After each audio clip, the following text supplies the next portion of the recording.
Good afternoon and welcome to this International Property webinar, and thank you so much to everybody that's joined us this afternoon. We're very excited to be here and to have a panel of experts with us that are going to discuss opportunities around both property investment and immigration. So, you know, one of the wonderful things that has come out of this year, and there's certainly not many, but one of them being is the opportunity such as this, where we can come together in a digital environment and we can talk about multiple opportunities at the same time. So we can look at what Mauritius has to offer, we can look at what Cyprus has to offer, Portugal, and even further abroad, the UK, America, etc.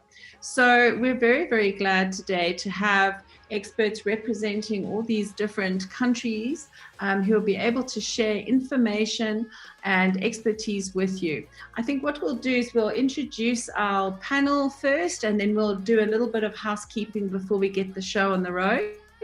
So if everybody would mind just introducing themselves. Chris, I'm going to start with yourself. If you can pop in there. Thank you, Loiuse, and thanks for the opportunity. Lovely to be here. Short and sweet. I head up Pam Golding International, done so for the last 20 years, and that's my role today. And Jenny? Hi, everybody. Welcome to Cyprus. Cypriot Realty is a South African-based company. I'm the CEO and founder of this little baby, and it's my pleasure to be able to walk you through the opportunities of a real plan B if you're looking to look that side of the Mediterranean. Fantastic, Jenny. We look forward to hearing about it. Antonis? Good afternoon, everybody, from sunny Cyprus. It's a pleasure to be here, and it's good for us to give you some information about Cyprus, about real estate opportunities here. I'm the business development executive of one of the largest property companies, and I would be glad to provide you with some information which might help you for your investment. Fantastic, thank you. Marc? Hi, good afternoon. I'm Marc Maurel, all the way in Mauritius, South African expat living in Mauritius. And I represent DTOS, which is the largest Mauritian-owned management company here on the island. And we handle everything from global business to helping you get yourself relocated on the island. And last but not least, the money guy, Graham. Hi everyone, I'm Graham Barratt, one of the directors here at Currencies Direct South Africa. And once you've picked your development and your place in the sunshine, we'll help you get your money there. Fantastic.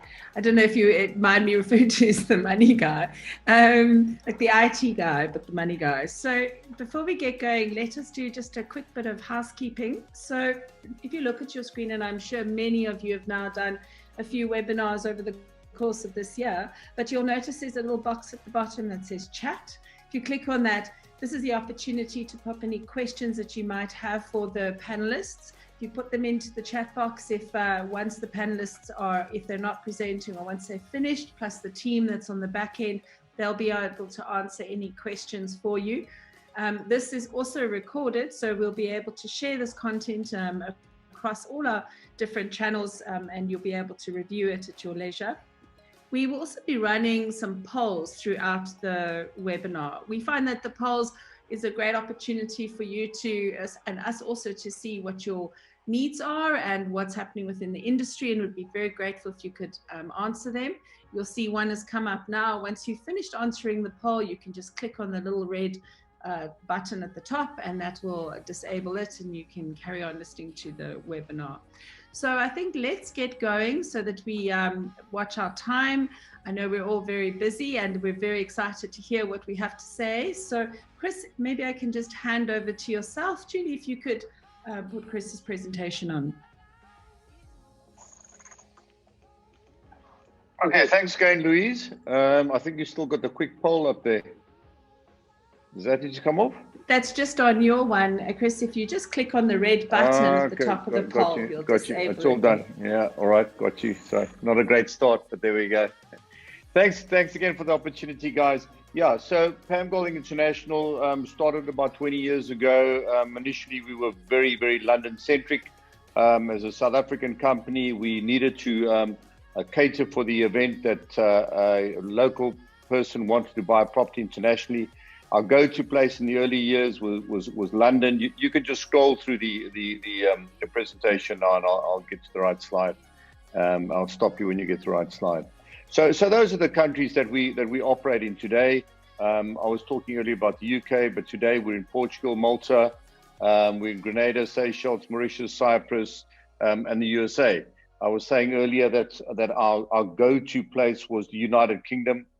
In the early 2000s, when I got involved and started this business, we helped hundreds of South Africans buy properties in London, mainly buy-to-let properties, properties that they earned a good foreign income on, and there was a protection against the rand, just diversifying portfolios, etc.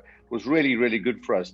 But our business started diversifying a little bit when Mauritius presented itself. A much closer destination, an easier destination, familiar destination to a lot of South Africans. And they presented what was called at the time an IRS scheme, Integrated Resort Scheme. So it was really interesting that they opened the doors very early for South Africans, for international folk, in fact, to buy into Mauritius and at the same time acquire a foreign residency. We quickly worked out that a foreign residency coupled with a good underlying investment made a lot of sense for South Africans because it ticked more than one box. You had investment in hard currency, you had a foreign residency available to you, and you had a place that you can call Plan B or just a holiday home. So it really worked for us, and that sort of was really the start of a whole lot of other things that happened for us. And today we play in numerous places around the world. That are residency stroke citizenship orientated. That has worked really well for us. We often get offered new opportunities around the world. You can go to the next slide if you don't mind, please. And I've spoken about that, so maybe just go to the next one. So this slide is important. Just one back, please. That slide is important because what I was saying earlier, we get offered many opportunities to go into different countries. We don't pick all of them. We go to countries that we think will resonate with our client base back in South Africa. If we think they will work, if we think the underlying immediate investment that you can make is good, then we say, let's go and have a look at it. I personally go to all the areas. I do a lot of due diligence up front, from the legals to make sure that the program works, make sure that the underlying laws are good if you buy property, where it is, make sure that we've got partners in situ that we trust, that we can work with. And of course, have a look at the underlying investment and compare that to other investments as you go along. So all the jurisdictions that we do work in, we've done the work. We've done the due diligence. We've got people on the ground. We've got from lawyers on the ground to real estate agents to developers to property managers to mortgage people that we work with all over the place. So it's a really all-encompassing service around areas and jurisdictions in the world that we think will be interesting for South Africans. So I'll just go through a quick slideshow of the areas that we are busy with, that we are working in, and then I'll just dwell on a little bit of the ones that we think are a little bit more interesting, and they may tickle your interest. Portugal has been, without a doubt, the flavor of the month and the flavor of the last 4 years. It's been really unbelievable. We went there right in the very beginning of the Golden Visa program. Andrew Golding and myself actually visited together. As we got on the plane, I looked at Andy and I said, "This is one we're going to do." So, we both agreed that this will be a good one. Originally, we thought we'll set up shop there. We decided not to set up shop there. And we decided to come back to South Africa, but go and pick partners again in Portugal. So today I work with a myriad of partners, again, from lawyers to developers to real estate agents on the ground, so that we're able to offer not just a single development, not just one property, but everything is available to us. And that's really what's important. So we are genuinely able to sit with somebody and say, what works for you? Not necessarily, this is what we got you to offer you, and this is what you should buy to qualify for this. it makes it a lot more interesting for somebody because we don't have necessarily a vested interest in one specific property, one specific development, one specific developer. We work across the board. The early days, Lisbon was our stomping ground. That was the city, the go-to city. The original golden visa provided for 500,000 euros, which you had to spend a minimum of. And then you could buy any property you like, whether that property is an apartment in Lisbon, whether it was a vacant piece of land down in the Algarve, or whether it was a golf course in the Cascais area. It didn't matter. As long as 500,000 was spent, you could qualify for the golden visa program. It was really successful initially, and Lisbon, as I say, was really the go-to place, mainly because Lisbon was very cheap.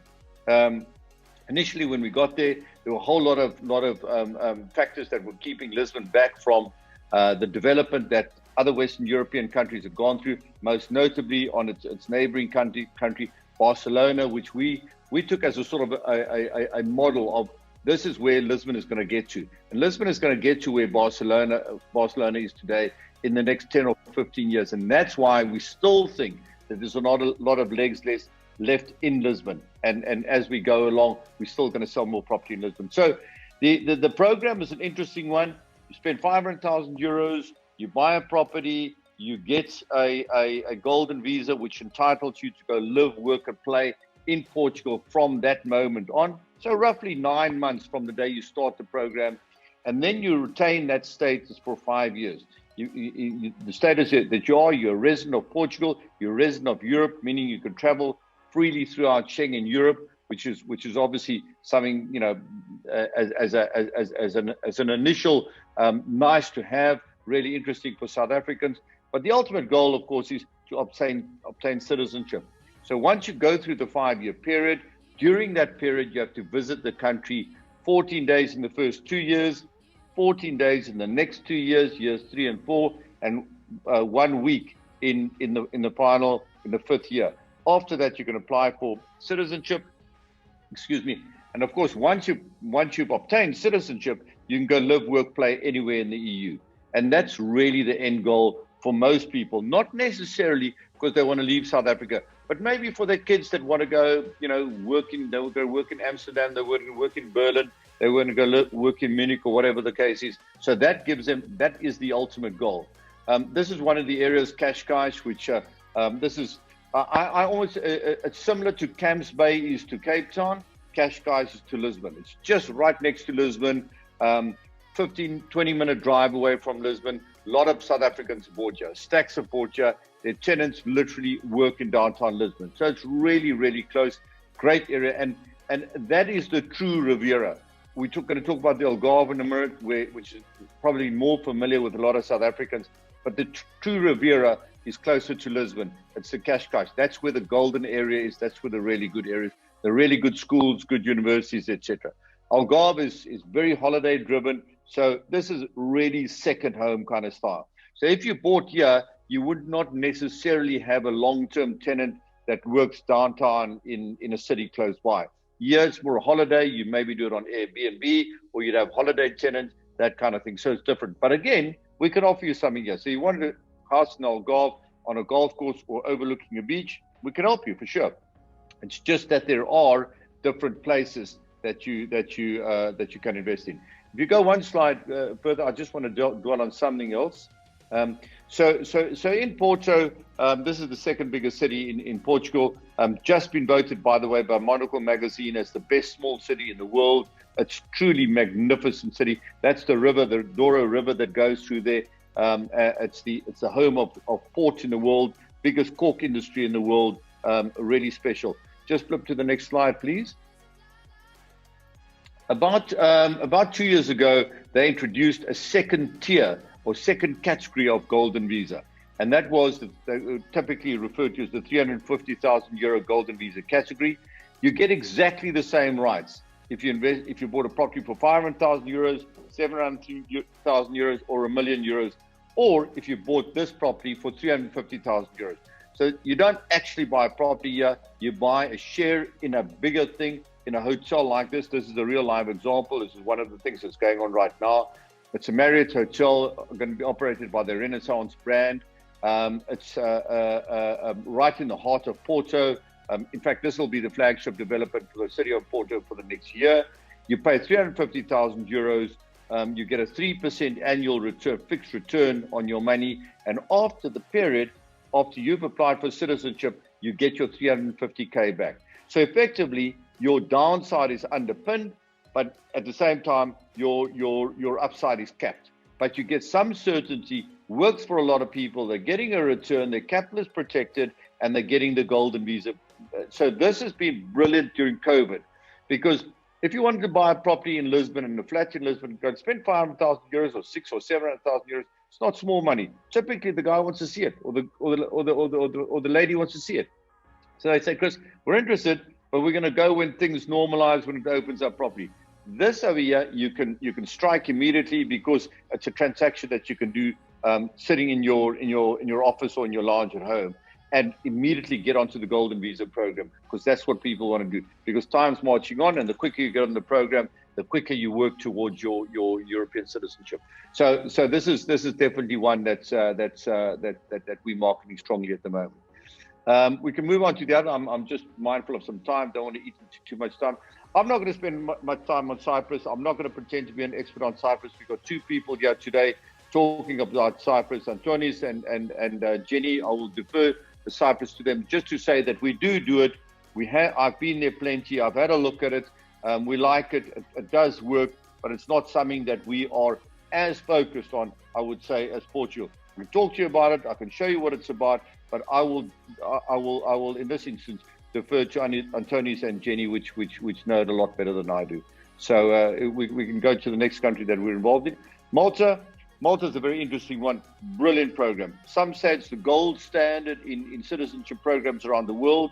And the reason for that is it's incredibly onerous in terms of its due diligence process as to which people qualify and are allowed to come into the country.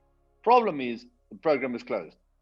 It closed about a month ago, and the reason why it's closed is because Malta, when they initially announced the program, they put a finite number on it themselves. They said we're only going to allow X amount of people coming into the country as a citizen of our country via this program. They've reached that threshold, and they now are about to announce a revised program. Although there's some little bit of pushback from the European Union, but my people in Malta told me that it looks like they are going to get it through. There will be another Malta citizenship program going forward. The challenge with Malta is it's expensive. You've got to know that up front. There's a 650,000 euro, as it stands today, donation to the Maltese government, and thereafter there are a number of investments that you need to make.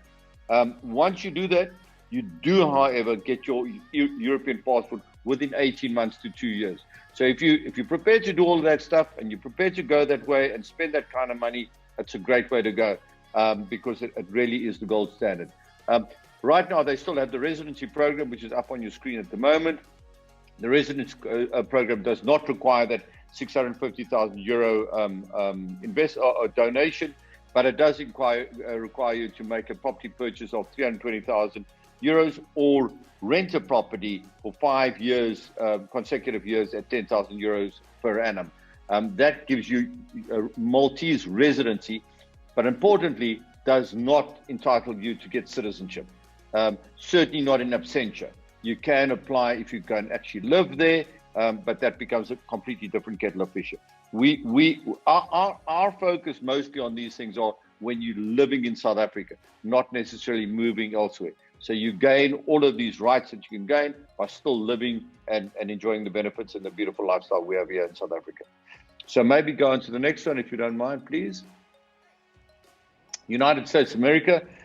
We weren't really going to get involved in the United States of America because we were very Eurocentric and wasn't really on our radar. But I hooked up with some South African guys that took me through the program. And I said, Chris, just please come and have a look at it with us. It's all we're asking you to do. Well, I did go and have a look at it. I went to the States. I've now been there 4 or 5 times.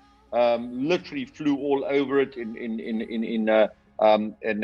doing my due diligence. Had a look in situ at all the right people. And now we've got a very, very good and a very strong program running where we've got brilliant partners in the United States. We've got brilliant partners here in South Africa that handles your application from A to Z from day one. It's really, really good. It's called the EB5 program, United States EB5 program, typically named as the Green Card program. It is there are only two real methods of getting into the United States at the moment. The main one is the EB5 program, and the second one is the United States E2 Investor Treaty, which I'll get onto in a minute. The EB5 program, simply what it is you going to give somebody in America, a developer, a 900,000 loan. So you give him 900,000 United States dollars. With that $900,000, he is going to use that money together with their own money, together with bank finance money, together with other EB5 investors. They're going to use that money to develop any kind of development. Mostly it'll be a hotel development, or it'll be what they call multifamily development, which is just for us an apartment block or retirement village or whatever it is. Again, we do our due diligence to make sure that that development is actually going to happen, that it's going to be real, it's going to be successful, that they've got the bank finance in place, etc., etc. That's why I have to go there, make sure that on the ground things are going according to how they are going. I can happily say that our partners in this on the ground are developers that have got fantastic track record. They've been in it for a long time. They've got great credentials. And on South African side, we deal with a company called American Dream, which have been the most successful EB5 marketers and promoters in South Africa by a long way. They know the game really well, and together we think we form a really formidable team in terms of the EB5 space. Just on that $900,000, I want to get back to it. You get your money back after 5 years. So you're giving them $900,000. 2 years later, you qualify for a United States green card, which then entitles you to move with your family to the United States. Live, work, play. You and your family, children under 21 years old, can go live in the United States. Once you've lived in the United States for 5 years, you can then apply for United States citizenship and become a full United States passport holder and live there for forever long. So this is more of an immigration play than some of our other stuff. It is the one, so we like it. We'll continue promoting it. We think it'll stand the test of the new dispensation in America through the Biden government coming into play next year. Hopefully next year. We'll see how that pans out. But so that should be very much a something that we will continue doing next year, promoting EB5 in South Africa. The other way of getting into the United States, I was saying earlier, just flick to the next slide, please. We'll get to Grenada. Again, another one that didn't cross my radar, wasn't going to do it. It was in the Caribbean. I've never been to the Caribbean. I've just watched the West Indies play cricket there, in South Africa playing cricket in the World Cup there some years ago. Don't know the place at all, but there was a guy knocking on my door. I mean, literally 3 times. My secretary finally came to me and said, listen, this guy's actually turned up here now. He's here. He wants to see you. So I said, my God, we're not going to do this. I don't know what I'm going to talk to him, but I can go have some coffee with him. I arrived there and he said, man, why don't you want to meet a South African from Grenada? So he didn't tell me he's South African. If I knew you were South African, of course I would have seen you. But turns out to be an ex-miner in South Africa, made lots of money in the 90s, then left for Miami in the 2000s to retire. Met the ambassador then of the Grenadian ambassador to the United States, and the two of them started talking, and they said there's one glaring omission or one glaring opportunity in Grenada, and that is that they do not have a large branded American hotel. So a Marriott, Intercontinental, a Hilton, a Ritz-Carlton or something like that. They do not have a big branded American hotel there. And Americans go to big branded hotels particularly when they use their points that they've accumulated for the whole year. That's where they go. They go to the Caribbean, they spend their points, and they fill those hotels. So it was a sitting duck for a branded hotel to be built in Grenada. Warren saw the opportunity, said, okay, I'll go out. He put it out to tender. Intercontinental wanted with their Kimpton brand, which is the top brand. He said, I'm going to go build it on Grand Anse Beach, which is one of the 20 best beaches by Condé Nast magazine in the world. And he's picked the best spot. In fact, there was a derelict hotel. He bought that, knocked that down, and it's now well under construction. It's almost complete, in fact. Fantastic development, really cool. $220,000 gets you in, you and your entire family, Grenadian passport within 60 to 90 days. When you've got a Grenadian passport, it does something quite special. They have got something called an E2 investor treaty with the United States. So the E2 investor treaty entitles you to apply to get into the States. And that's why we say it is the second best opportunity to get into the States. It does mean another investment of $150,000 to $200,000. So add that to the 220, you're in for under $500,000 this way of getting into the States. So it does rival the EB5 program, and certainly worth looking at.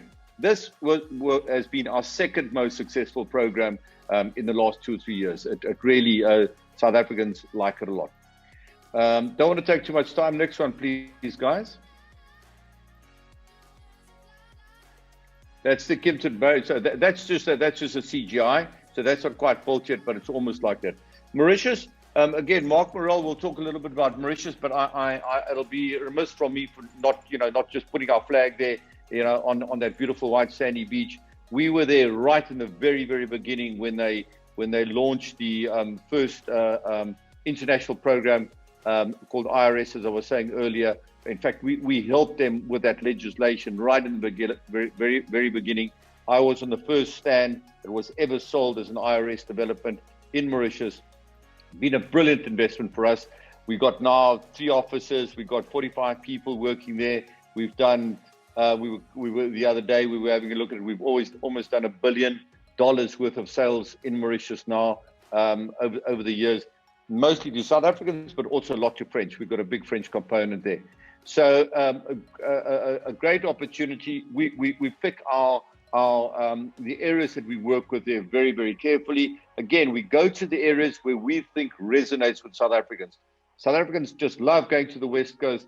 Paradis, that's the Paradis beach that you see there, a Lamorne in the background. In fact, it's just south of Paradis. I better get this exactly right, otherwise Marc's going to say earlier, Chris, that wasn't the right beach, but it's just south of Paradis Beach. But anyway, so we do work on the West Coast. We do work in Grand Bay. Those are the areas that South Africans like. It's been really, really good for us. You would see from the bullet points down there, the prices have come down from $500,000 to $375,000, and it still is a favorite of South Africans. So we're extremely well represented there, and it's a great play for us. Lastly, I think this is the last slide we've got is the Seychelles. I think there may be one off this. The Seychelles, again, we got involved in this because South Africans have decided to develop an island just off the mainland of Mai. It's called Eden Island. When I went there originally, it was literally just a dead coral reef. That's what it was. And these developers said, this is what we're going to build there.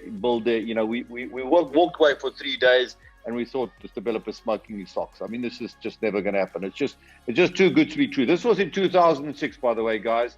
It was like a couple of months ago from the big crash that happened, the financial crash that happened. We said, wow, this is seriously brave. That you see there is a real picture. That's a real picture. We have now 95% completed this island, 95% sold. We've sold over 500,000 500 million United States dollars worth of property just on this island alone. 40% to South Africans, the rest of the world. It's been fantastic. And you also get Seychelles residency. So a lot of people like that, buy something beautiful in the island. The returns are really good because there's a lot of people that want to come to the island. They want to come fishing. They want to come snorkeling and scuba diving. I say it really is God's paradise because it is magnificently beautiful. Great place to go to. Great place to have a holiday, but also turned out to be a really good investment for our investors. So it's worked really well for us. And you get a Seychelles residency, meaning you can go live there, you can go, retire there, you can do whatever you like. So really nice, and we're very proud of this because we've sold every single unit there ourselves. We've got obviously brilliant team on site. We've got a team back with me here in Cape Town, and it's been we're very proud of that one. United Kingdom, doesn't have a residency component to it. It's certainly not one that we promote. The one that there is £2 million. You've got to go live there for 6 years, etc. It's not our game. We simply, the slide is up here just to say that we're still very much open for business in the United Kingdom. This is really investment style. Somebody that wants to buy an apartment for pure investment, to hedge against the rand, hedge against our political volatility, works really well for us. In the old day, we were very London-centric, only prime central London. These days, we've moved a little south. We're looking at the commuter towns. So towns like Slough, which takes now 30 minutes by train into London, going to take 18 minutes, I think it is, into London, or maybe even less than that, 18 minutes into London from Slough, yet the prices are literally half of what they are in London. So you can buy a great apartment, £300,000, brilliant apartment, you gear half for that and 50% mortgage, and you'll return 6% in a development that is new, very in demand, and ready for transaction right now. We do business in Reading, Blackpool, and Birmingham, also in London. But you know, there's a lot of aspirational money that still wants to go to the United Kingdom. So we've made it our business to be active and relevant there, and who doesn't like London? So it's a great place to visit anyway. That's my story for today. I don't want to steal anybody else's time. Hopefully I haven't taken too much of your time. So just thank you from my side. Thank you for attending, and good luck to the rest of the guys presenting today. Thanks so much, Chris. There's so much. It's just so much information and so many opportunities. You know, you did sort of spin through. Is it Le Pas Hotel? You mentioned Lapa. It's called Lapa. Lapa Hotel. Yeah. That sounds like a very interesting opportunity. You know, yeah. I just wondered that you saying that there is a you know, an investment. You stipulated the amount of time, etc., that you need to spend in the country, the value of that investment. Did you say how, you know, are you able to sell your unit or your shares? It's more like shares, I suppose. It's your shares in that hotel. What is the minimum period of that investment? 5 years or? 5 years. You can sell your shares, but if you sell your shares, then you lose your residency. Your residency is coupled to that. If you sell that, you're going to have to immediately buy something else, and you would have to sell it back to the developer.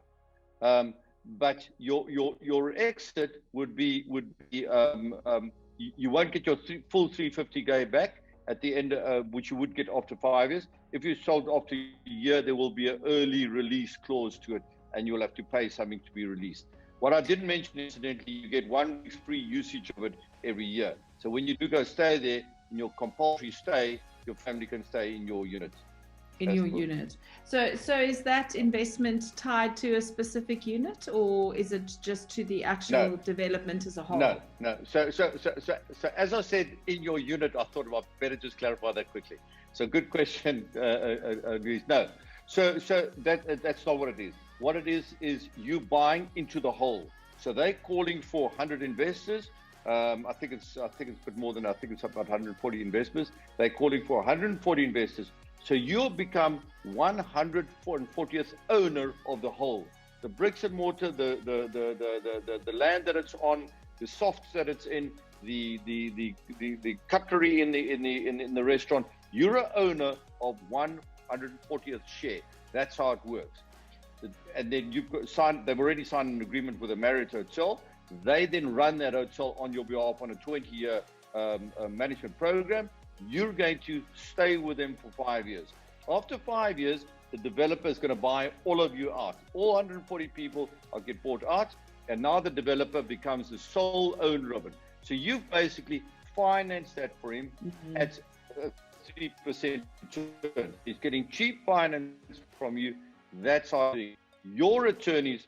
You're on the Golden Visa program, you get a 3% return, and you've got, from a South African point of view, Graham will talk to us a little bit more about this later, but from a South African point of view, you've put in 350,000 euros with South African rands, and let's see what those rands are worth in 5 years from now.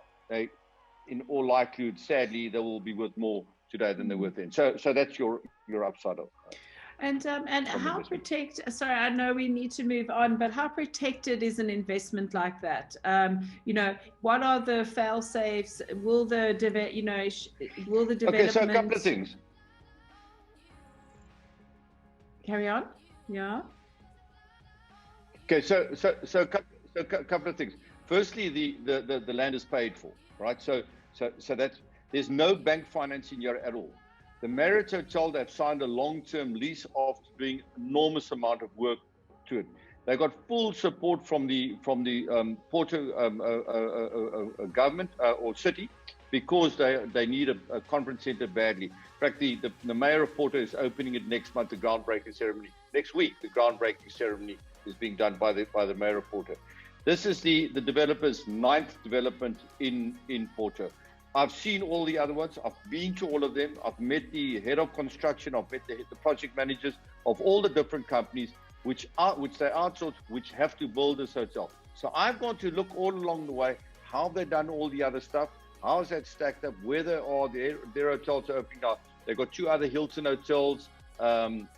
This is a Marriott one, and a couple of other high-end brands that they got already. So they got a really good track record. Before that, they were the biggest immigration specialist in Canada, responsible for 40,000 immigrants into Canada. That's their business. They're Canadian people, by the way, that's doing this development. They just saw the opportunity in Portugal. So from that point of view, it stacks up. Can I give you sort of my hand on my heart here and say nothing's ever going to go wrong? Well, of course not. I can't do that. But as these kind of developments go, I think it's pretty damn solid. And given the track record of the people they're dealing with, given the lawyers that on our side that have done the due diligence with us, my due diligence, all the people that I've gone to, I like it. So you got, it's always, people ask me, well, I'm going to buy a flat, I'm going to sign a rental. Well, I say, well, what guarantee do you get from that tenant that they're going to pay your rental every month? Well, it's the same sort of thing. I've just got Marriott here. Marriott's quite a big name, so I've got quite a good chance that tenant is going to sort things out so that the hotel's going to run properly. It's a very interesting project, and I think we'll explore that a little bit further with some more time. I think there's opportunity there to see how those types of projects in the past have materialized. It's quite it's a very interesting, and I think for a lot of South Africans, based on the exchange rate, it's also and a 3% return, it is a slightly, and I hate using the word, but a little bit of a safer, to a certain extent, if I can say that, type of investment. But now that, and thank you so much for loosely introducing Cyprus as well. I think, we do have 2 absolute experts on the panel, and Jenny from Cypriot Realty is, many of us know her, and she has been forging the path for quite some time and knows Cyprus. I mean, I've been trying to, for I don't know how many years, get a free trip. It hasn't quite worked, but I'm going to continue my journey. I think I might have to put a little bit of money where my mouth is to get that trip to Cyprus. But anyway, Jenny, let me hand over to you so that we don't eat too much of time. And thank you so much, Chris, for everything that you've shared with us today. Pleasure. Thanks so much, Loiuse, and welcome everybody to looking at Cyprus.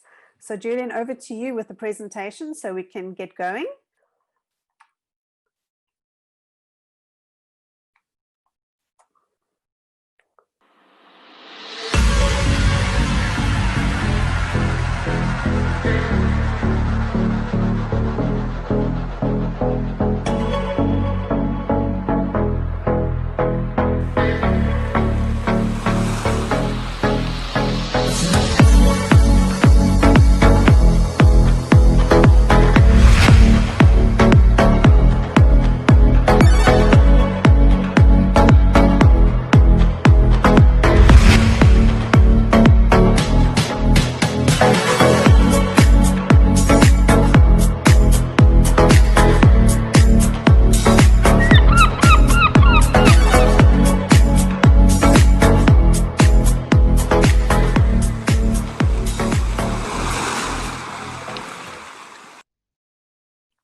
Right, so I'm going to take you through on a journey can get up close and personal with Cyprus. Next, please, Julian. A quick overview of why South Africans have fallen in love. If we go to the next slide, it's very easy to have a lot of empathy for why South Africans have a huge challenge about where they want to invest their hard-earned rand. And the first important factor is that Cyprus is an ex-British colony. There is no language barrier, so everybody speaks English. So there's no need for translators. But the most important factor is the location. She is ideally located in the eastern part of the Mediterranean, very quick to do business, 2.5 hours. You can have coffee with Putin, discuss your world-changing strategies, very easy to get to Cyprus from South Africa. Next slide, please, Julian. And the most important factor is that even despite what happened with COVID this year, Cyprus is in an enviable position in Europe that she's in a stable economic situation. Even with COVID's impact being 4.4% less on her GDP this year compared to last year, she's looking quite positive for next year, purely because of some of the infrastructural growth. And the next slide that Julian's going to show us actually has some of the ratings from Moody's, Finch's and the boys, and they really are quite happy with Cyprus's infrastructural development, her road forward, and the way that she's planning to manage her economics. Next slide.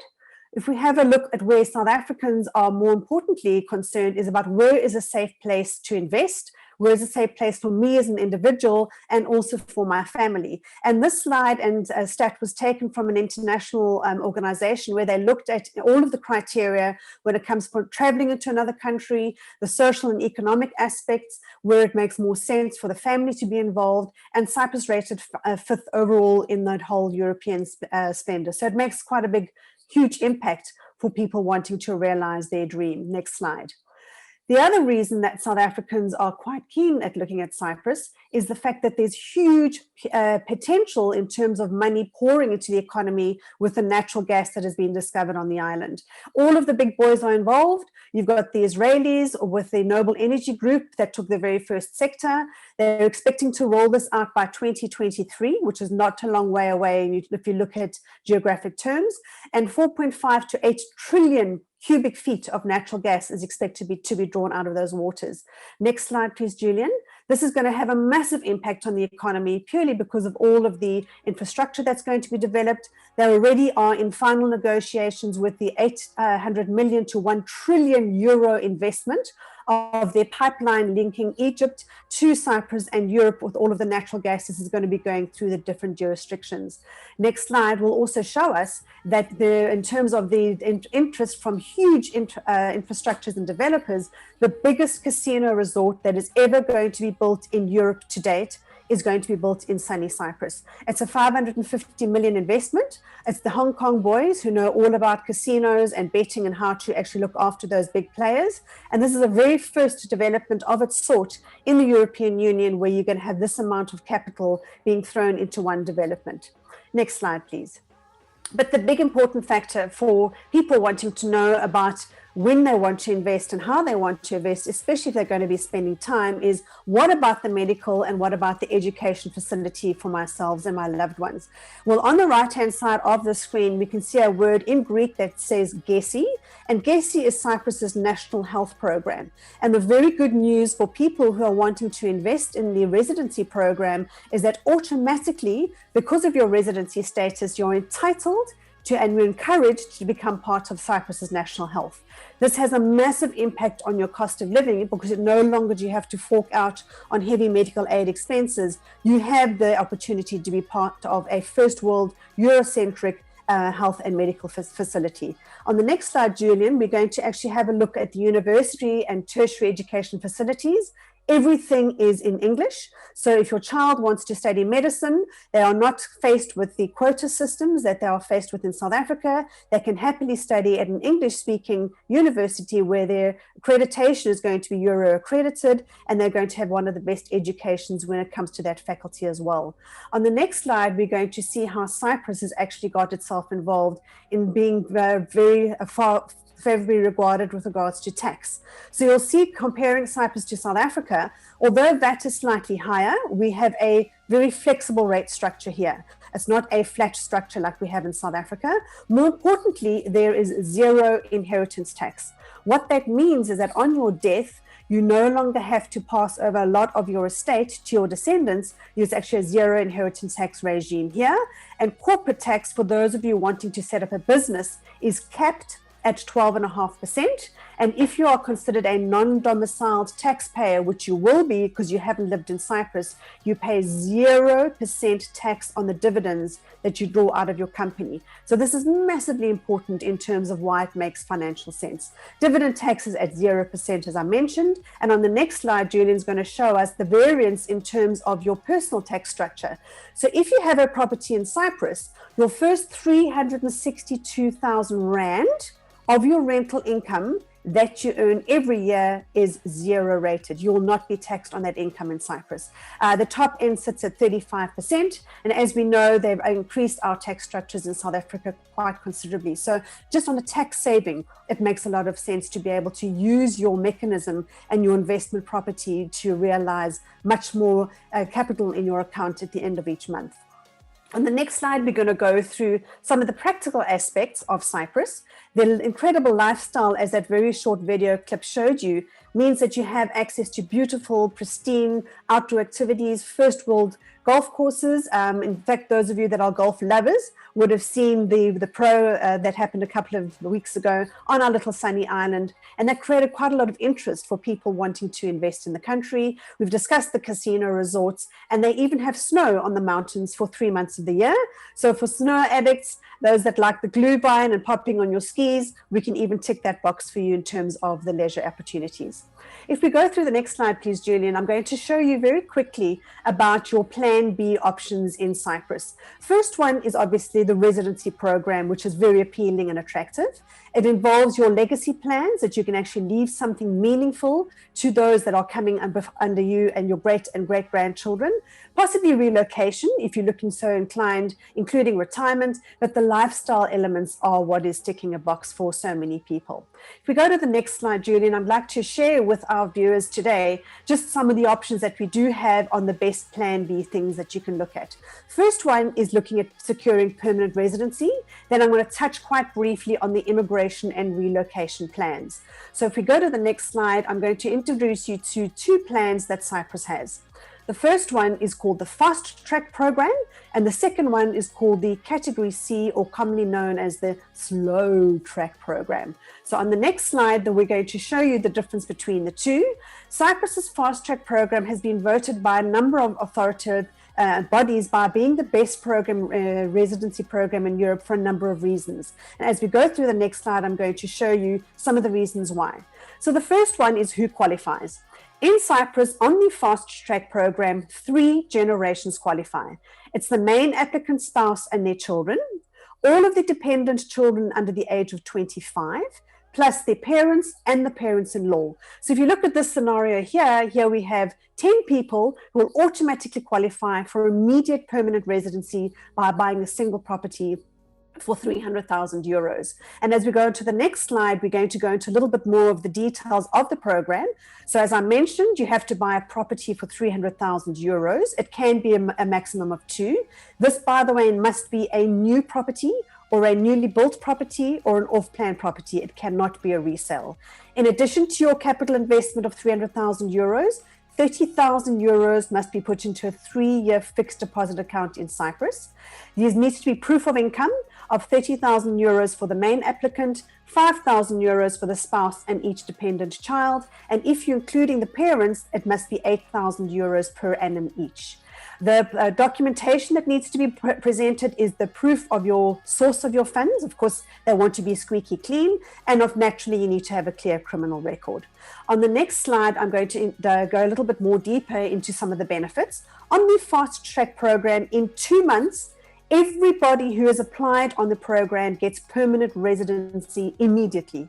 This is for life. It doesn't have to be renewed. It automatically renews the permits for everybody who's qualified.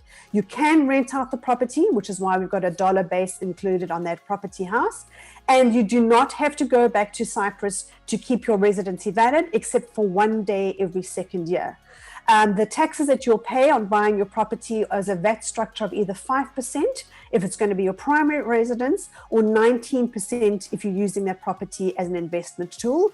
And yes, you can eventually naturalize on Cyprus to become a Cypriot citizen, which, as Chris mentioned a little earlier, once you've got a citizenship in Europe, you can work, play, and live anywhere. Let's go a little bit further on down the line. Next slide, Julian. We're going to be looking at the slow track program. This is a little bit different to the fast track. And on the next slide, we're going to see why exactly. First thing you're going to notice is that any child over the age of 18, as well as both set of parents, do not qualify on the slow track. This is mainly for the main applicant spouse and children under the age of 18. However, on the next slide, we will see that there is a disclaimer.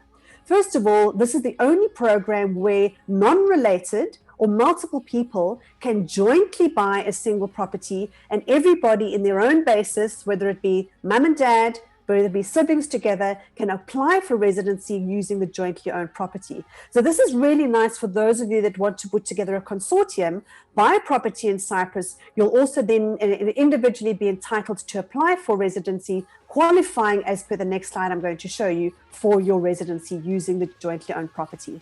So Julie, let's just go through those numbers. There's no minimum investment on the slow track. So the portfolio view can put together 100,000 euros, get a really small little place. Obviously, you need to pay for it in cash. You would need to then each put in 12,000 euros into a bank account into Cyprus.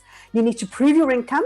12,000 euros for the main applicant, 5,000 for each dependent, and the similar situation for the fast track. We need to see where your funds are from and that you have a clean criminal record. But the benefit of this program is that you're not lumped into that big 300,000 euro program. Investment. The benefits of this particular one is, although it's a 2-year process to eventually become a permanent resident, because it starts off as temporary residency, you can rent out your property. Like the fast track program, you do not have to go back prescribed every couple of years into the country, except for 1 day every second year. The difference with the slow track program is that if you're buying a resale, you'll be paying transfer duty instead of VAT. And yes, once you've lived in the country for a number of consecutive years as a permanent resident, you're entitled to apply for citizenship. So you can eventually become a Cypriot citizen. Let's go to the next slide, I think, Julian, where I can actually share with the audience the recapping on the options. So here on the fast track, 3 generations qualify, 2 generations on the slow track. Minimum is 300,000 euro investment to buy a new property on the fast track. No minimum amount on the slow track, and in fact you can buy resale. There's quite a big lump sum you need to tuck away for 3 years in the banks in Cyprus in the fast track, whereas the other way, you just need to have money in account that the government wants to see you have funds to support yourself. It's 2 months on the fast track, 2 years on the slow track, and the big difference between the two programs is that on the fast track, everybody immediately becomes permanent residents. The slow track, it'll lead to residency after 2 years. Going to the next slide, please, Julian, I'll actually discuss a little bit more about immigrating. For those of you that are wanting to take the step, you've decided this is where you want to get your little slice of sun, Cyprus might be an option for you. So on the first slide, we're going to talk a little about things you need to do in South Africa before you leave, please, Julian. Next slide. One of the first things is that you need to get all of your unabridged documentation. It's a little bit of a nightmare, but if you're happy to pay some providers, they'll certainly expedite getting that from Home Affairs for you. Next big challenge is having all of that documentation apostilled at DTOS. They've got a new structure in place where everything is centralized. It happens in Pretoria, but once again, we have providers that can assist you in getting that documentation through. Anybody with fur babies wanting to come across to Cyprus, well, good news for you is they allow home quarantine once your babies have gone through the process and had their bloods taken in South Africa. They can actually pick up your baby from the airport, and there's no stress for you or for them in terms of having to worry about doing a 6-month quarantine in an airport. It's very important that you have your offshore bank account opened, and I'm sure that we're going to be touching through Currencies Direct later about potential financial immigration, because that is something you really should consider. Get your ducks in a row and start planning for that if your plan B is going to be Cyprus more seriously. On the next slide, we're going to talk about what you need to do when you arrive at your new home sweet home. First thing, it's a little bit more onerous. You've got to register within 7 days of your arrival with a relevant authority. If you're planning to work in Cyprus, it's not going to be easy. They do reserve jobs for Cypriots and for Europe European citizens initially, and there is a bit of a process for governments to be able to employ foreigners, but it doesn't mean that South Africans aren't working here. It just means that a little bit of a legwork. You need to register on Cyprus's National Health. Why not take advantage of it because you can? Enjoy your new life, and after 6 months, you need to convert your driver's license to a Cypriot license, which then means that you have an international driver's license, which you can travel around Europe using that. So on the following slide, what we're going to talk a little bit about is how some of the property opportunities and examples, just to show you what's available. So Julian, just whip through these as the pictures come up so that everybody can have a look and see. First important thing is that Paphos on the western side continues to outperform all other areas in Cyprus in terms of the appeal, the possibilities. It's very much the Western Cape, or the Cape Town of Cyprus as I call it. And you'll actually, as we flip through the pictures, you'll see why a lot of South Africans and investors love it. You've got the townhouse type environments. Julian, you can go through those quite quickly. Villa estates that we're used to. You can also see frontline high-end properties, things in the suburbs. As you're going through to more hilltops where you have the Monte Carlo type looking things, apartments right on the front of the sea. And even if you go a little bit further on, you have little one-bedroom studio, old places that you can look in the tourist area. These are really good for rental opportunities, high demand for holiday makers, amazing short-term possibilities. And in Cyprus, the rental yields are phenomenal. First of all, on the holiday rentals, because they have so many tourists coming every single year on holiday, my company, we've managed on average to get between 6 and 9% per annum. This year with COVID, we still managed to do 4 months from the middle of July to the middle of October, where we had about a 70% occupancy with every single one of the properties, purely because of the location that they are.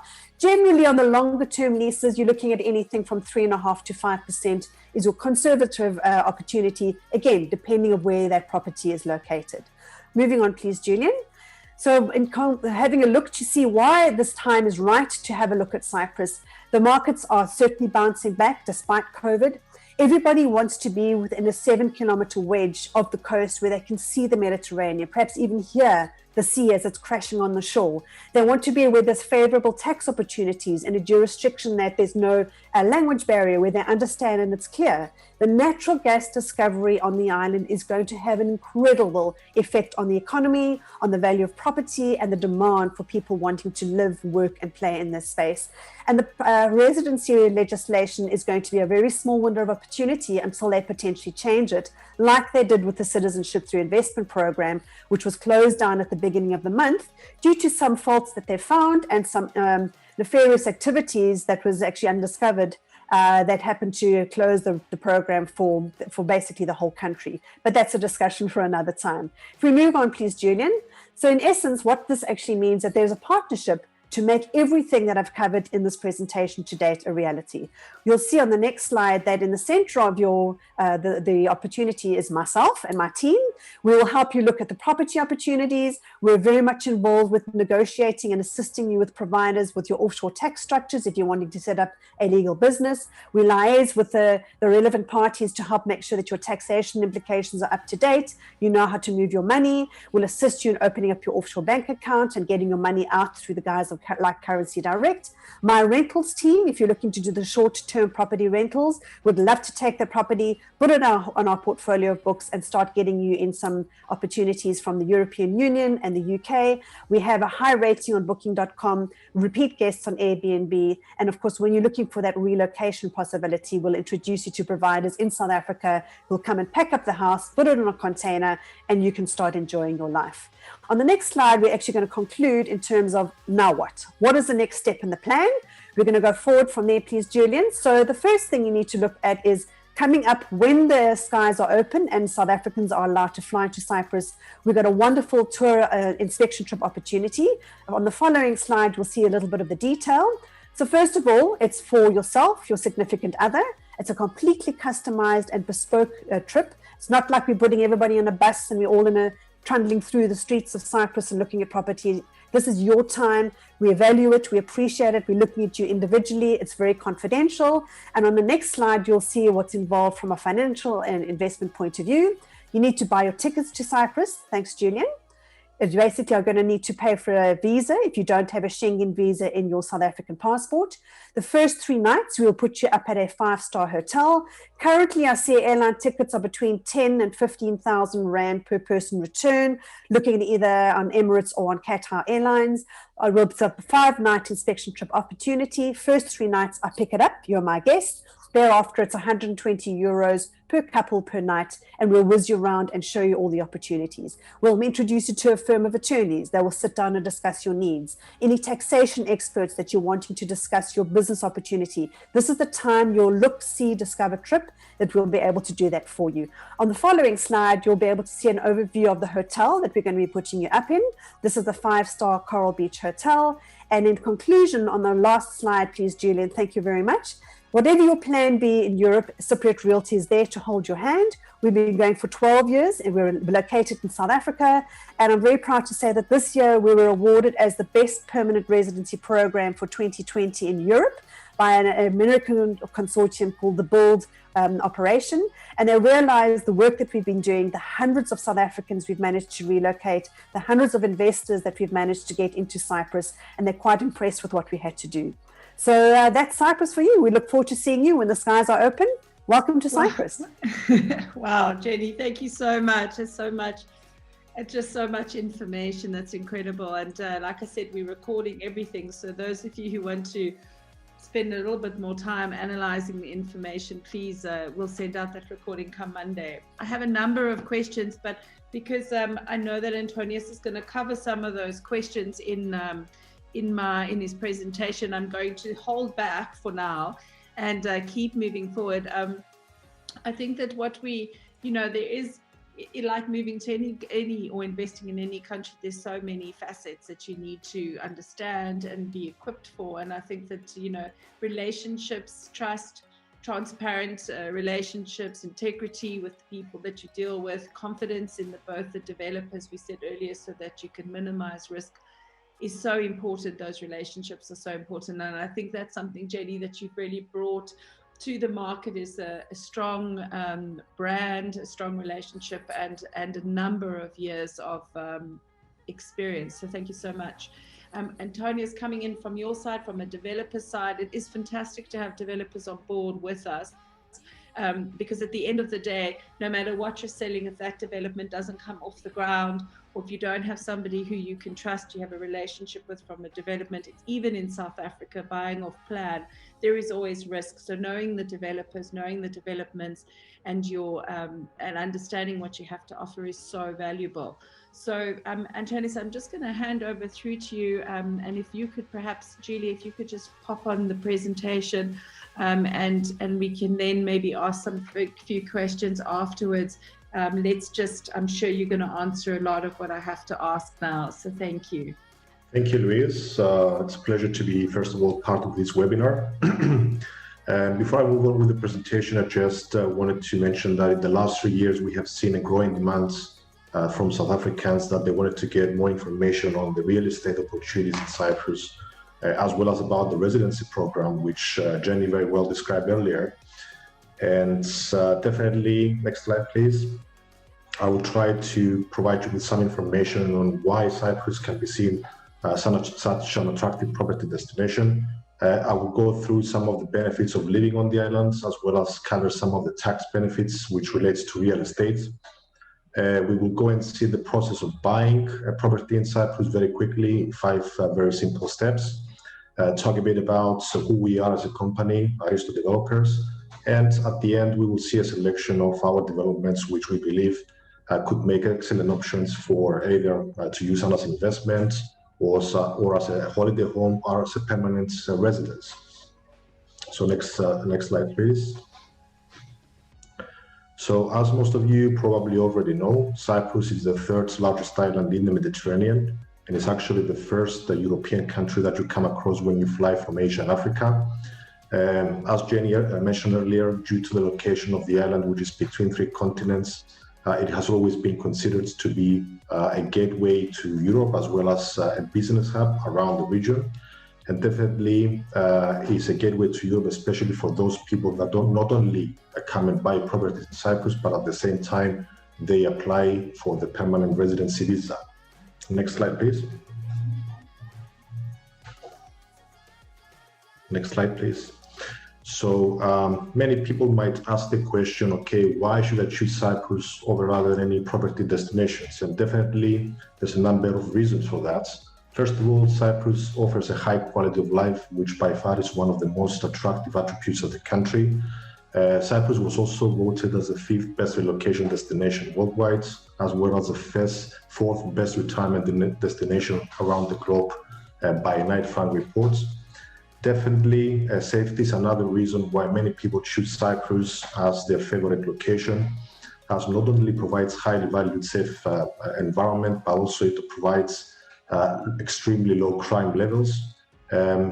Needless to mention the natural beauty of the island, which is, let's say, with its endless coastline, sandy beaches, forest mountains, and definitely the pleasant Mediterranean climate.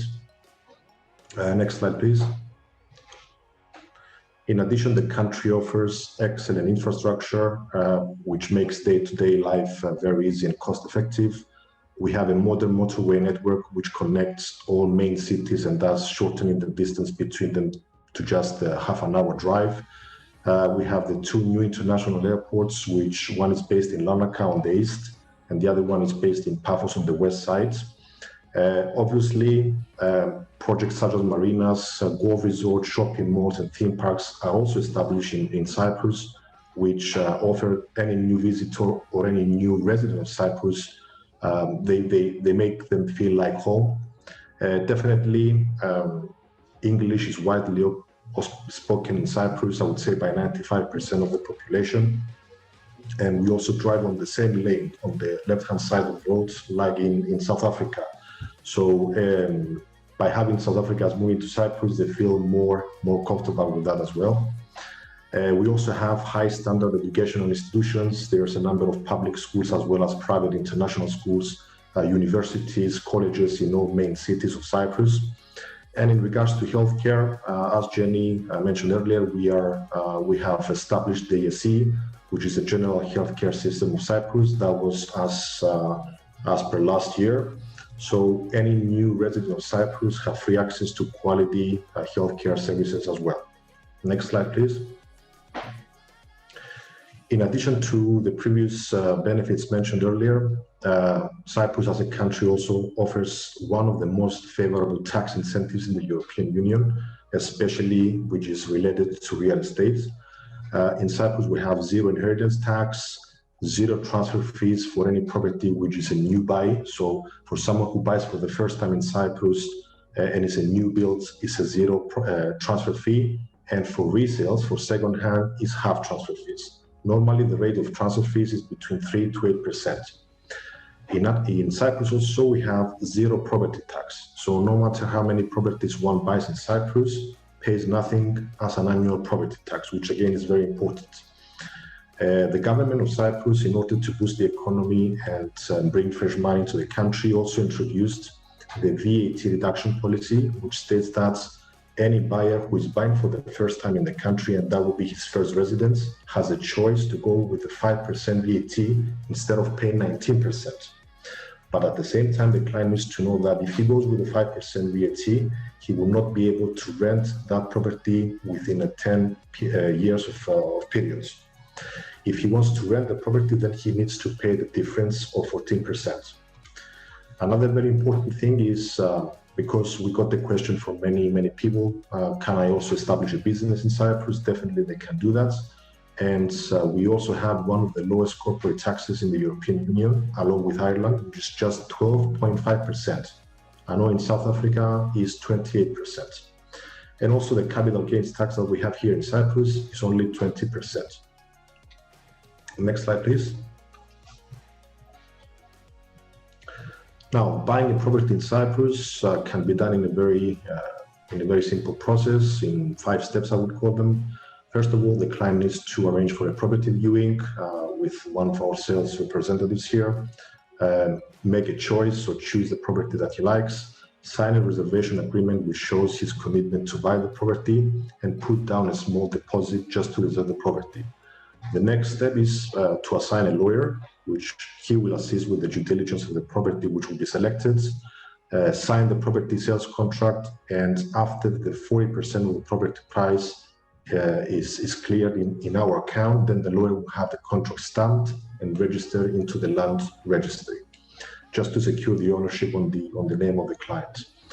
The next step really is that the lawyer will prepare an application for the reduced VAT rate of just 5% if that is applicable. Next step, please. And at the given time, the client will be notified to choose his finishing materials and fittings. And this is normally when the property is at its early stages of development. The last step really is that stage payments need to be followed as per the terms of the sales agreement that both parties sign, the developer and the client. And again, the client will be notified to visit Cyprus to take possession of his property when this is delivered. And it is noted that all remaining balances prior to that appointment need to be settled. Next. Now, sometimes we also get some questions from clients. For instance, is it necessary to appoint a lawyer when purchasing a property here in Cyprus? Obviously, it's not a necessity, but it is useful as the lawyer will undertake all the legalities and formalities which relates to the property acquisition. The lawyer will also protect all the rights of the client which is associated with the property purchase in Cyprus.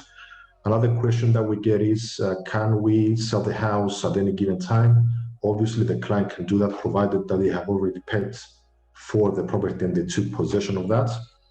But in the event that the property is bought for the reason to obtain the residency of Cyprus, and that property is declared as the main residence, then you cannot sell that property because otherwise the residency will be revoked. Next. Now, what are the methods of payments? Normally, what we require is a 5% deposit, which can be paid either in cash, credit card, or bank transfer, just to reserve the property. If the property is under construction or if it's off-plan, then normally what we require is another 40% within 2 months. So it's going to be another 35% to be settled within 2 months. And the rest of the installments can be actually settled in 4 equally quarterly payment installments, with the last one being when we deliver the property. Now, in the case of a resale property or in the case of a new property which is ready for delivery, then the whole amount needs to be settled within 2 months. Also, in the case of property purchase for the purpose of the residency, then normally what we require is a 5% reservation deposit. And before the client submits his application, he needs to make sure that he already paid the developer at least 200,000 euros in order to submit the application through his lawyer. And the rest of the balance can be settled in equal payment installments if the property is under construction or off-plan. Also, the clients can apply for a mortgage to get a housing loan from the Bank of Cyprus, provided that he has at least 30 to 50% of the price of the property, and the rest will be given by the bank as a mortgage loan. The repayment period is between 10 to 20 years, and housing loans, housing interest in Cyprus are between 3 to 3.4%. Now, for the reason of obtaining the Cyprus residency, if someone buys for that reason, then no bank in Cyprus will provide for a loan, because all money needs to be transferred from abroad. It has to be a fresh investment. Next slide. Now, a few words about Aristo. Aristo is one of the leading property developers and company for the last 40 years. We have all types of developments, ranging from apartments, townhouses, golf properties, beach villas at the most prime locations. Since the beginning of our operation, we have constructed and delivered more than 265 projects, not only in Cyprus, but some in Greece as well. And at the moment, we have more than 40 developments currently on the market for our clients to choose from. The company is also a grade A builder, which means that we can execute any type of development, not only in Cyprus, but also overseas. And we also have an extensive network of associates, not only in Cyprus, but globally, with Aristo offices as well in China, in Vietnam, in Russia, in Egypt, in Athens, and obviously in Cyprus.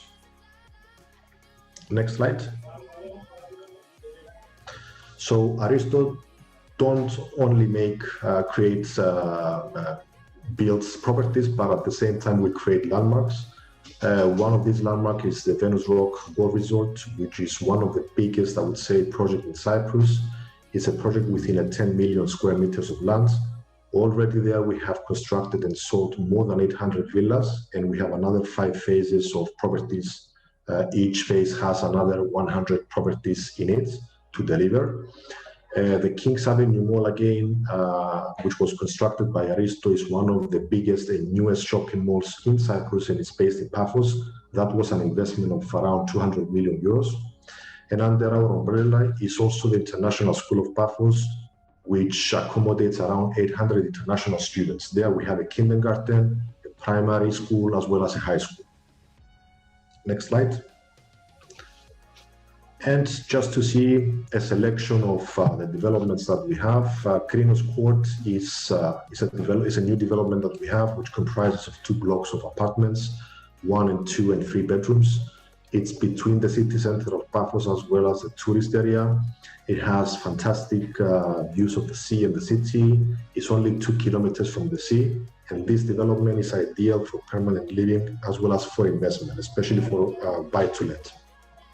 The prices of the apartments start at 158,000 euros plus VAT, which comes to around 2.9 million rands. This is an off-plan development, and the delivery will be in 24 months. Next. So this is some of the images from Krinos Court, this development. Next. Next slide. Next. Another development which we have in the same location pretty much is Paradise Gardens, which comprises of 3 blocks of apartments, of 2 and 3 bedroom apartments, as well as 3 and 4 bedroom villas. It's a contemporary design project with private swimming pools for the villas and communal swimming pools for the apartments. Again, close to all amenities, to the Paphos tourist area, to the harbor and the King's Avenue Mall. And again, it's only 2 kilometers from the sea. This is a project which is under construction. The delivery will be in 20 months. Prices for the apartments, 200,000 euros plus VAT. And again, this is an ideal development for permanent living or for investment. Next.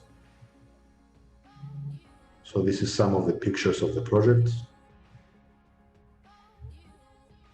Nice design, modern design. Another development that we have is Jasmine Gardens, which comprises of 3-bedroom villas, 14 villas with their own private swimming pools. Again, it's a modern architecture between the Paphos city center and the tourist area again. We have villas which are under construction, but some are off plan as well. The delivery for the villas which are under construction is 15 months, and prices start for 420,000 euros plus VAT. Again, this is a very, very exciting development. This is the 3rd phase that we have. We sold the other 2 phases, the previous ones, very, very fast. And again, this is ideal for investment and for permanent living. Next. So this is some of the real photos of the villas that we have in Jasmine Gardens.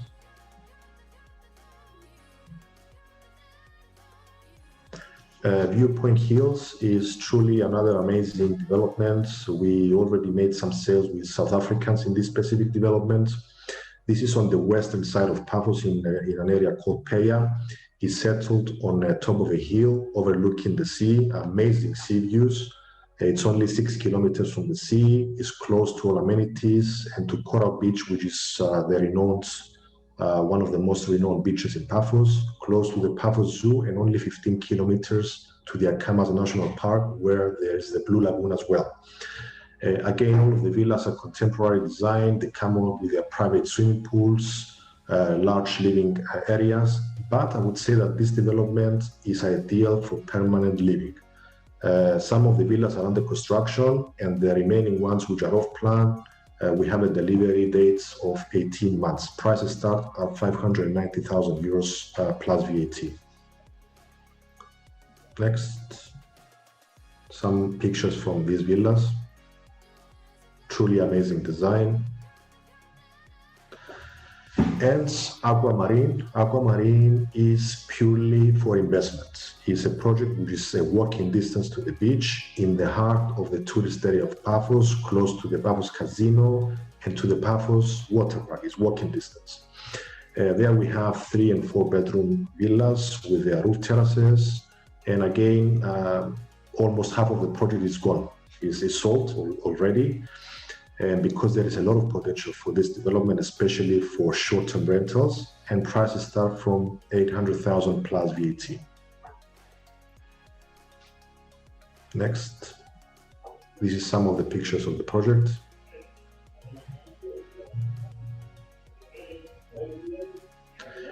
Pelagos Beachfront Residences is one of our luxury developments right on the sea, next to a 5-star hotel. Only 2 kilometers from the Paphos tourist area.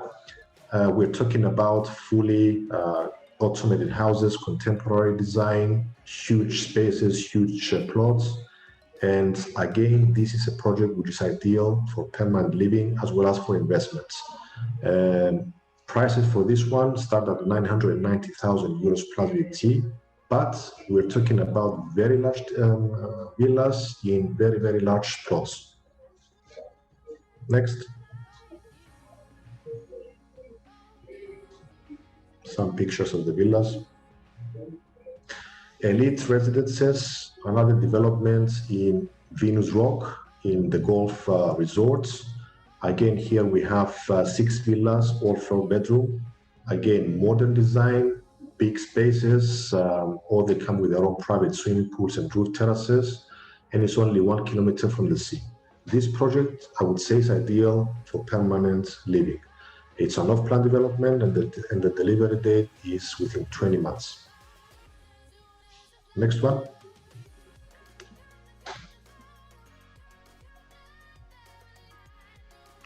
Unico is a project based in Limassol. It's a project of all 3-bedroom apartments. Half of the project is gone, half of the units are gone already. We sold them because the project sits in a prime area in Limassol, I would say, Ios Athanasios. Again, it's ideal for permanent living, investment, for buy-to-let, especially for long-term rentals. And all of these properties have fantastic use of the city and the sea. Prices for the apartments from 330,000 euros plus VAT, which makes it as an ideal for the residency as well. Next, please. And the last option I would like to provide to you from our wide range of properties is Bel Air Residences, again in Limassol, in Ios Athanasios. It's 3-bedroom villas, all come with their own overflow swimming pools, contemporary design villas, comfortable living areas. Behind the project is the Four Lays International School, which is considered as one of the best international schools in Cyprus, and close distance to the city, to the Limassol Marina, and to the sea. Prices for this development at 770,000 euros plus VAT. Is an off-plan development, and the delivery is 20 months.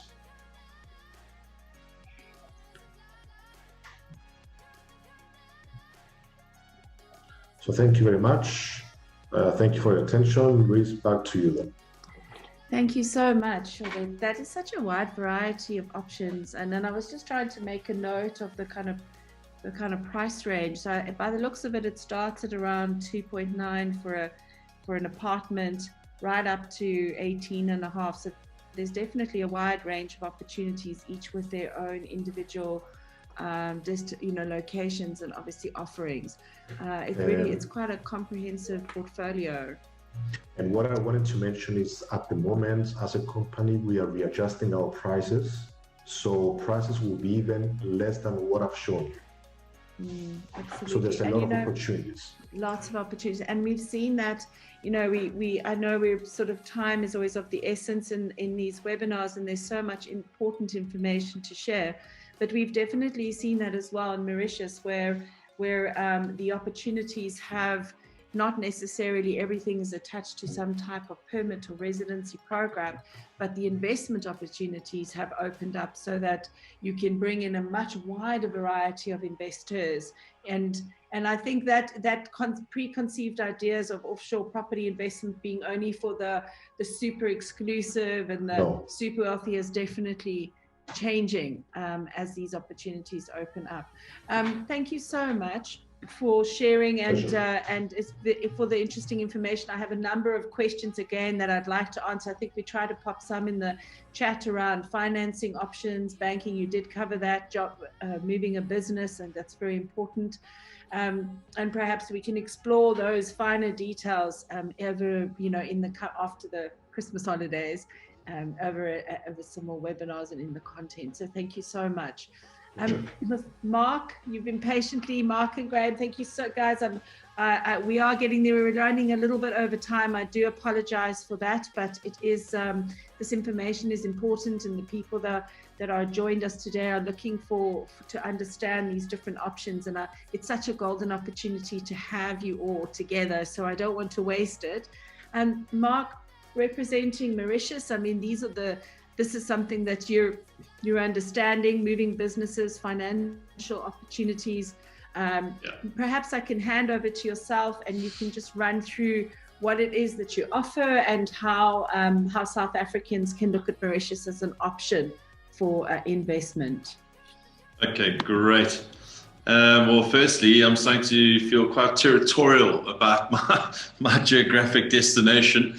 I see there's a lot of really good opportunities in Cyprus and Portugal and the rest.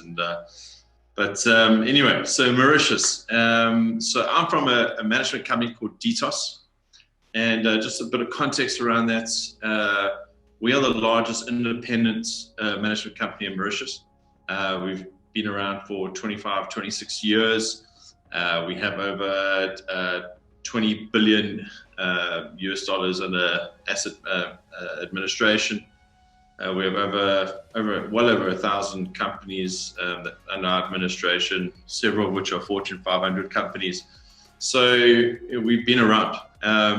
The birth of the management companies was all to the tax, double tax treaties and things like that, and obviously the favorable tax in Mauritius.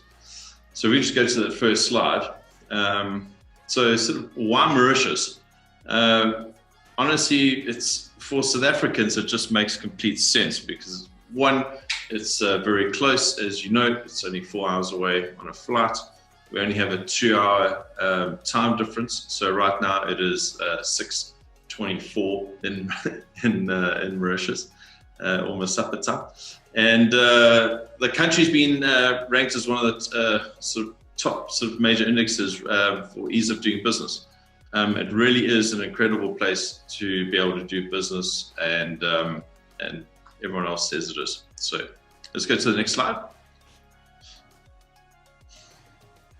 So the ambition of Mauritius, I'm just going to read exactly what that says, is to position itself as a gateway to business in Africa. This is a very sort of important way to look at Mauritius. It really is the conduit to investing. So there are two aspects to this presentation that kind of overlap as we get into it. One is very much sort of a business side, a business aspect, and the other is personal. And what we're starting to see is what we're calling the 360-degree client. Before it was companies going, we want to expand into Africa and we want to set up what used to be called an offshore company.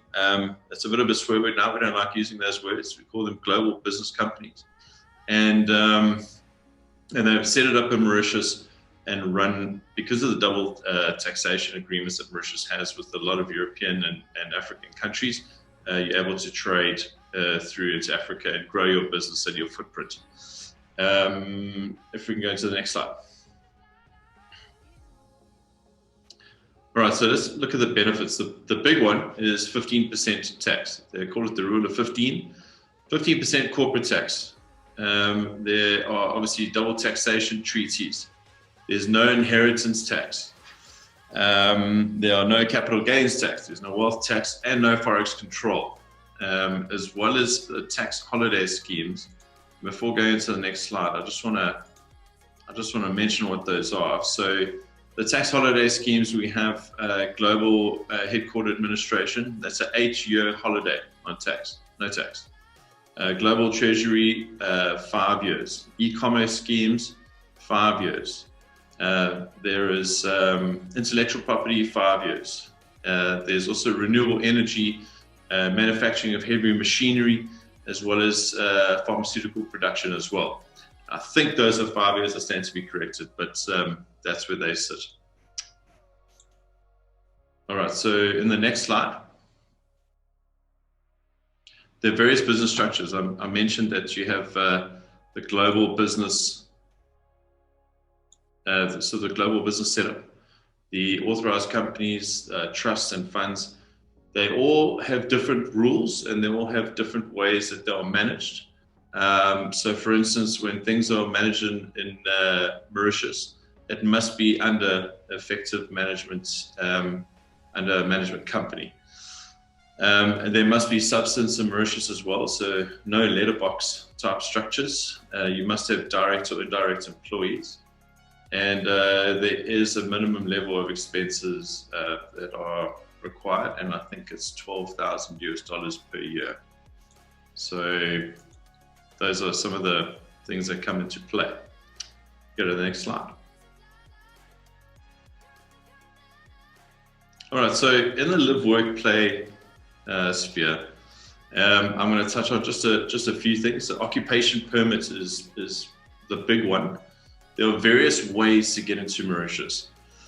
One of the easiest ways is to be a salaried employee earning a minimum of 30,000 Mauritian rupees a month.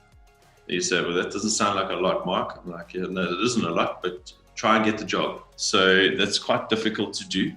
And you'll see at the end of the presentation where I kind of go with this. But it is quite difficult to do.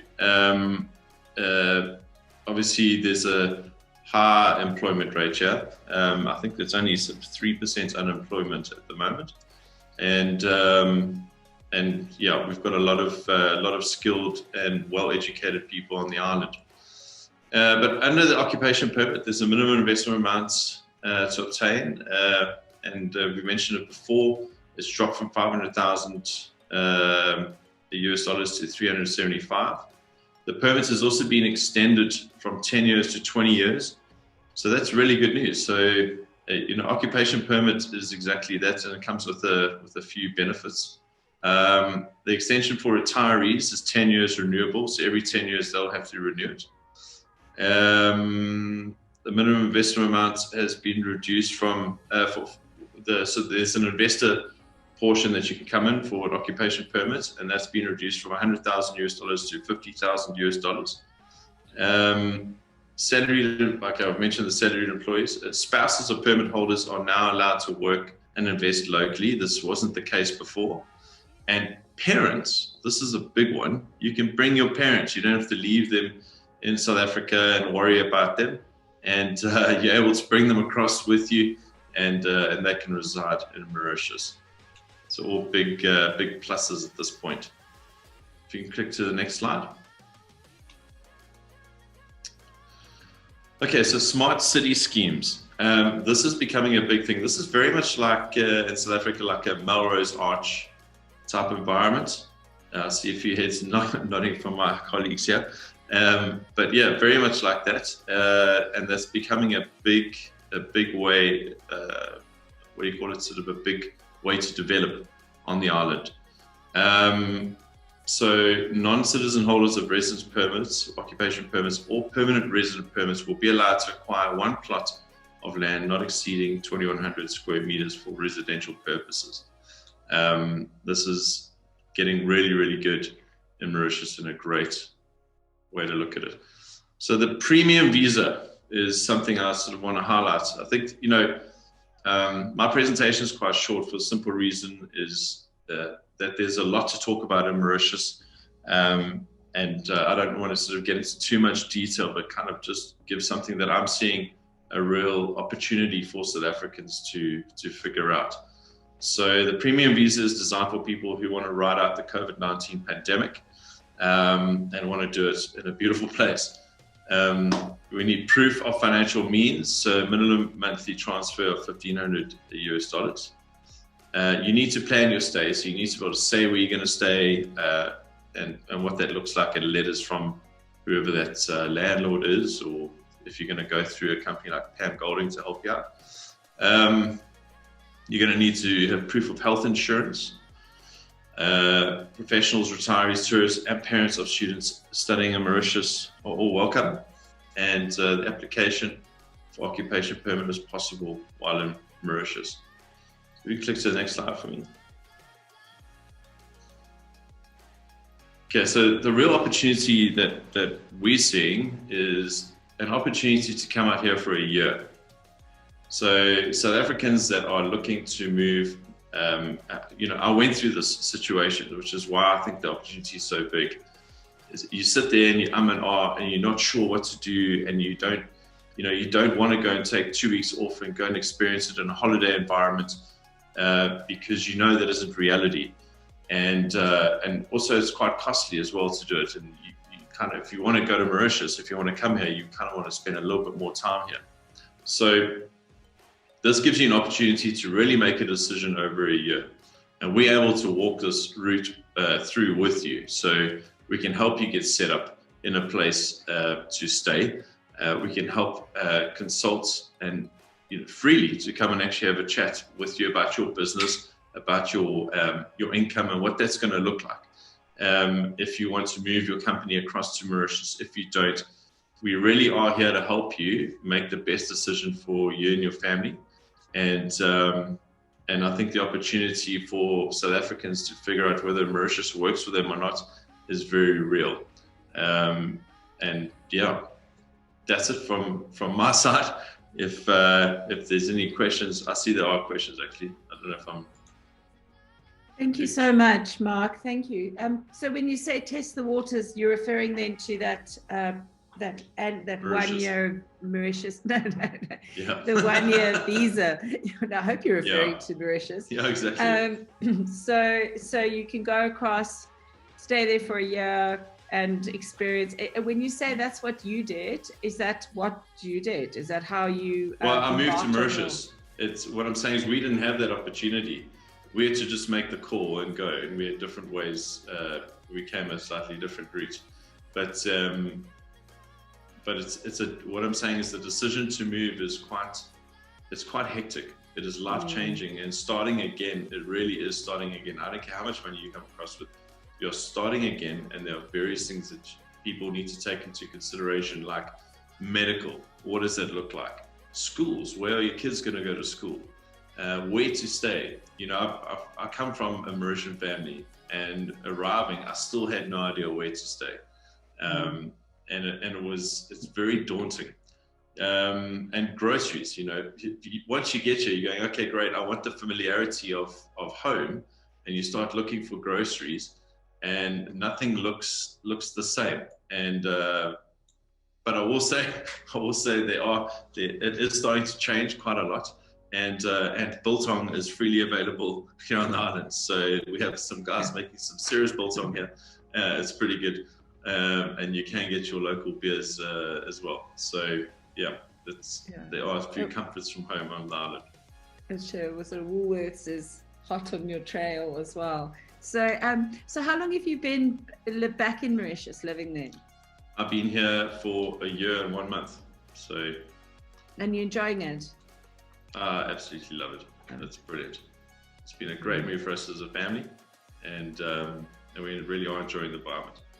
I mean, there's a lot of misconceptions about the island. You kind of think to yourself when you move here, you're going to open up a beach bar, serving cocktails, and relaxing under the thatch, and it really isn't. It's a super corporate environment where it wants to be, so there's actually there's an area here called a Ben where our offices are, and it resembles a mini Dubai to some degree, and not as high with the buildings, but very similar. Very corporate. That's interesting. Well, thank you so much. We'll have lots of questions, and we'll share, like I said, we share the content, we'll share the details. So if there's any more questions for Marc, please feel free to either put them in the chat or send us an email. And then thank you so much, Graham. And I think, Graham, your services apply to any of the countries. It's more about people and wanting to transfer their funds and get the best possible rates. And so it's a nice way to end up a very informative webinar about all these opportunities, business, home, investment. Graham, if I can hand over to you. I do apologize for running a little bit late, but like I said, it is recorded. And so it's very important that we hear the opportunities and the value that Currencies Direct can offer within these transactional relationships. Thanks, Graham. Awesome. Thanks, Loiuse. Yeah, so you summed it up. I mean, Currencies Direct, what we are, we're basically a payments facilitator. We kind of private banking for foreign exchange. So I'm Graham Barratt. I'm one of the directors of the business here in South Africa, and the Currencies Direct's a global brand. So we've got head offices in, we can actually flip through the slides quickly. So I'll get through the slides pretty short, pretty smartly, and it'll give you some insight into who we are and what we do. So global offices there, it's more of kind of like a brag sheet to show we're sort of everywhere. We run a dual brand strategy. So Currencies Direct Holdings owns multiple brands with offices all over. TourFX, for example, based in Australia and the Gold Coast, and so on. So on to the next slide. A couple of key facts. So yeah, Currencies Direct was founded in 1996, so 25 years ago, and we sort of pioneered the non-banking foreign exchange industry. And basically what we do is we help clients send funds abroad. So exactly as you mentioned, once you found your place in the sun, if it's going to be Mauritius or Portugal or Cyprus, or I was actually meant to go on holiday to Cyprus this year, so COVID put paid to that. But I'm looking forward to checking that out sometime, and have been over to Mauritius quite a bit recently with a lot of business helping South Africans move funds over there. So our key facts, 20 plus global offices. We transferred just over 140, 150 billion rand, which allows us, to get better rates. So we leverage with over our global flows with our banking partners to get really competitive and sort of best currency exchanges for our clients. If we go to the next slide. Our services, so what do? We transfer money. It's pretty simple. We send money from one account to the next. So once you've found your spot that you want to invest in, whether it's investment or immigration or holidays, buying your property, we'll send the funds there. So that's essentially our core service. We get a better exchange rate, leveraging off our global flows. So if you're looking at sending funds, you're looking at a dollar exchange rate at the moment, 15, 30, there and thereabout. If you were to go through one of your high street banks, you could be anything, in for anything up to sort of 15.60 to the dollar being charged with transaction fees and that sort of thing. So, we would typically offer anything under 1%. So let's call it 15.40. And, we'd make 5 cents, the bank would make 5 cents, and the client would save 15-20 cents. So that's essentially how we make our money, and that's how how the business works. We facilitate as many transactions as possible, so it's all based on volume. You'll see our partners on the right-hand side. We use, locally, we partner with Mercantile Bank, with Investec and Bidvest Bank, and internationally we use Barclays. So essentially what we do is we set up accounts for our clients in their name here in South Africa, and we help them facilitate those funds or take them abroad. Depending on your sort of status, whether you're a South African resident. If you're a resident, you've got your R1 million discretionary allowance called your SDA, single discretionary allowance that you can send out per calendar year. We found the trading to be quite thick and fast recently over the last month or two, leading up to the end of the year, because obviously that discretionary allowance runs for a calendar year from the 1st of January. So as a South African resident, you've got 1 million SDA and a further 10 million that you can get when you obtain a tax clearance certificate for foreign investment allowance. We help our clients get their tax clearances. We do that free of charge as a complimentary service. And as we said, we're looking to just sort of facilitate the trade. So we create an account for our clients in their name. We facilitate the trade, and boom, you have your residency, you have your property in the sun, and hopefully you got a little suntan lotion so you don't get burnt out there. On to the next slide. Our communication. So it's one of our crowd pleasers. We partnered with economist Dr. Rudolf Werter, and we put out publications. We put out daily mailers. We put out a monthly wrap called The Bright Side, and at the bottom of that document is also, it's called the REA, the Real Effective Exchange Rate of the Rand. So we kind of deal with all things currency. We understand the market. We understand where it's been, where it's going. Obviously, we can't predict where it is. If I knew where it was going every time, I'd probably be on a yacht somewhere. So yeah, we're not in the game of kind of speculating, but we are in the game in that we move money every day for multiple reasons. We help clients with financial immigration. I know that's been a topic that's been bandied around, but also we don't advocate financial immigration for everyone. It's kind of it's case by case. We have a look at it. We understand what your needs are, what sort of assets you've got, whether you're liquidating all your assets, if you've got RAs or pension funds that you want to have access to prior to you turning 55. There's a lot of different reasons. Financial immigration is different to tax immigration. So that's also something to bear in mind as well. So in terms of communications, we've got a lot of information that we can share. I've put some information in the chat box now where I put my contact details and a couple of links for you to download some information on Currencies Direct, on us. There's a sort of a About Us brochure there. There's our website. There's a landing page on financial immigration and obviously my contact details as well. So essentially, yeah, we're your private banker. We're here to help you send the money. We're not going to tell you which investment to make, but we're certainly going to help you celebrate by getting your funds to the place on time. Yeah, I don't. Fantastic. Thank you, Graham. Got any questions, but that's it. I just have one quick question. Working with all the various developers over the year and specifically this year as well. If we look at an off-plan development, often, and even as Antonis described it, the payments are done in segments. So you need a deposit, then you need in Mauritius, when the wet work is done, and then when the plans are signed off and the deed transacts, there's multiple payments that go in an off-plan development. Do you see yourself advising clients on how to move that money, whether it's you should move it in one shot or strategize or strategically move your money based on, I don't know if it's preemptive, but I mean, if I'm purchasing, and especially if you're looking at purchasing, you're not necessarily buying in the 18 million Rand mark, you're buying in the 5 million Rand mark, you're having to sell assets to make that purchase, and you're investing with a plan to emigrate in the next 5 years.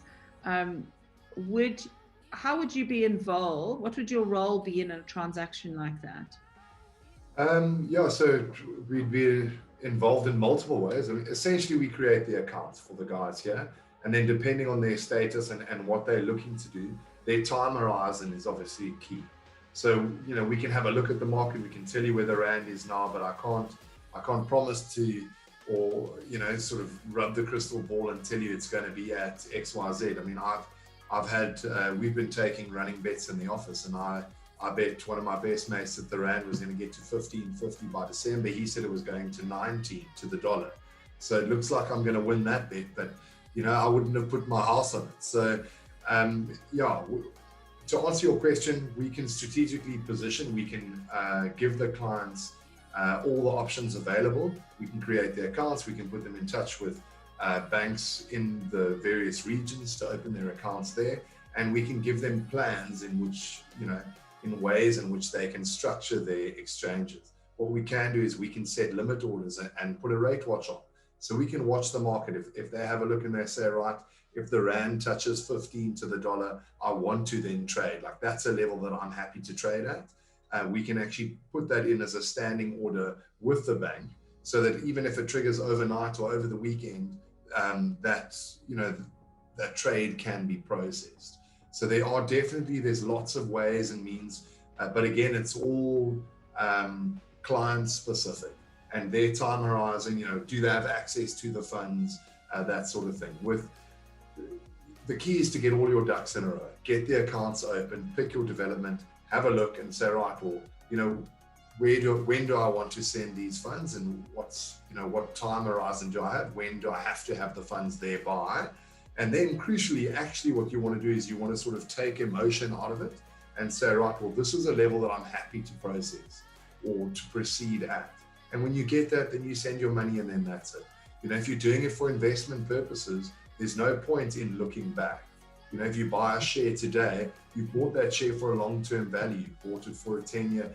You don't look and say, oh gosh, if I bought that 2 weeks ago, I could have got a little bit better. Sure, hindsight is 2020, but well, I don't know what 2020 is now when you look at it in the year, but there's no answer. The question is, when do you have to get the money there? When are you happy with, what level are you happy to trade at? And if you're happy, put the money in, go and move on with your investment, and the rest is history. Thank you very much. And thank you to everybody that's been with us today. Thanks for those who stayed with us. I do apologize for being a little bit late on this particular webinar, but like I said, it's recorded and it's well worth going through the information in your own time, just to unpack each one of these offerings and put some more research into it. We will be sharing the content. Everyone's businesses are on the Estate Living website, so the contact details are there, or you're more than welcome to contact myself or Jamie Lee. And I just wanted to say thank you so much to the panel for putting your time aside today. We're really excited to continue to work with you in the new year and to see more of what each one of these developments have to offer, residency programs and opportunities. So thank you, and enjoy the rest of your afternoon.